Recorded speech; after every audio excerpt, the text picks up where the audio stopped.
Welcome back. It can be overwhelming, can it, when you think about why some of us are born where we're born in the land of opportunity, and while others are born where they don't have a chance and they don't have much control over it. We sent a crew down to Guatemala in an orphanage that tries to provide opportunities internationally. Dan Monsky has more.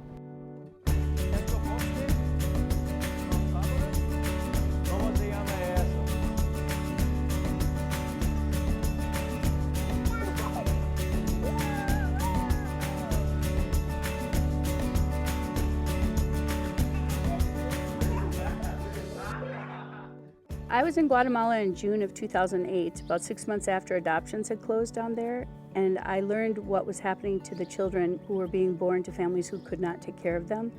And it was pretty sad, and I decided I needed to be a part of the solution, so I decided to open an orphanage in San Lucas, Guatemala.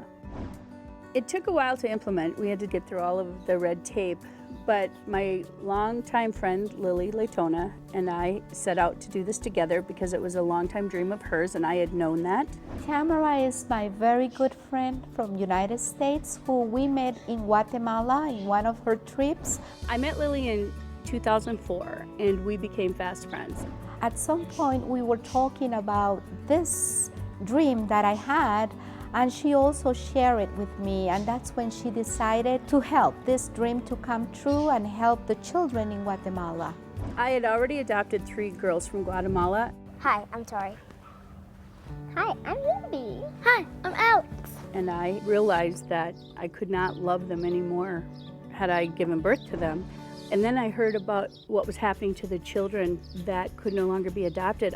I could not help but see them as my own children, because had it happened just a few years earlier, my kids could have been those kids, and I couldn't live with that. So it was such a natural thing to do. Both of us, I knew I could go to the States and rally support, and I knew she could take care of these kids beautifully. What was it that gave the orphanage its name? My mother. My mom's name is Patricia, and my mother was the most amazing humanitarian who has ever lived. She taught us to love everyone and judge no one, and to help people. That was her rule. And my mom got Alzheimer's about 10 years ago and died 7 years later, right around the time we were getting the orphanage running. And I just felt it was my responsibility to keep her legacy alive. The Love of Patricia is the name of the organization, and in Spanish it's called El Amor de Patricia. And so it seemed appropriate to call the home The Love of Patricia, because it is the love of Patricia that generated it. It came to me that I needed to have an orphanage with a different view, a different atmosphere, a different way of treating children, and I wanted to see happy faces. We came up with the model to have the kids live as siblings in a home and keep the ratio for nanny-children ratio low enough so the kids' individual needs are met. So I tried to make a little bit of a difference in them, no matter how long they are here.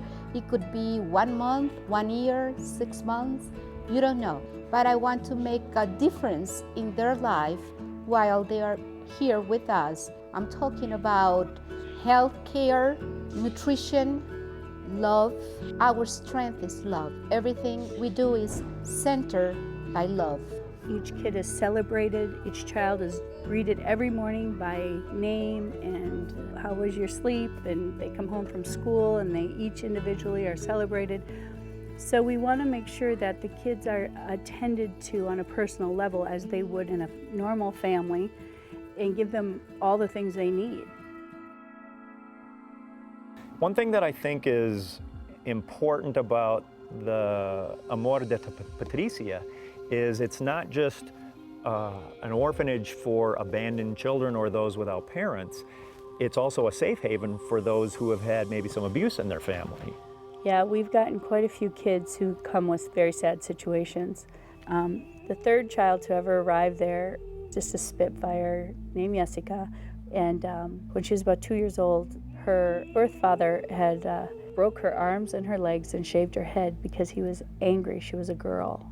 And it took them a while before they took her out of the home. And then she was in a rehabilitation hospital for like 13 months. And then she came to us. And she came to us so timid and fragile. And now she is one tough cookie and is healing beautifully. And she's very feisty. And she's one of the little matriarchs there. So we get some kids who come to us under unspeakable conditions. We want the kids to live life fully, and to watch them transform is unbelievable. I always talk to them, even the itty bitty babies, about how important they are before I leave. And I tell them each how committed we all are to their lives and their well-being. And once you look in their eyes and you get to know them, it's a whole different story than just helping some kid in another country. These are my kids, and half my heart lives there.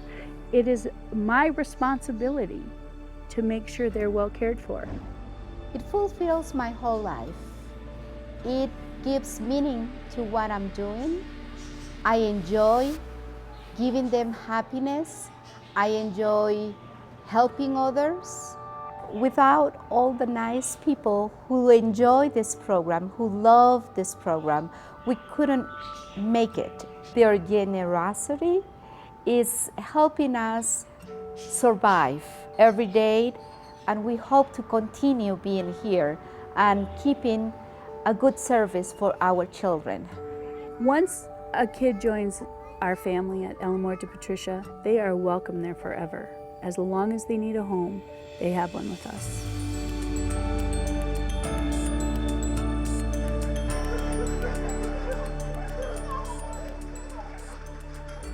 My mom's like Guatemala's fairy godmother because she's always bringing good stuff to them, and they're always thanking her and stuff like that. When we come back, take a kid fishing and you feed them for life. When cops get involved with the youth in the right way, what a program. Stay with us on Life to the Max. For more information on Life to the Max, go to our website at lifetothemax.tv.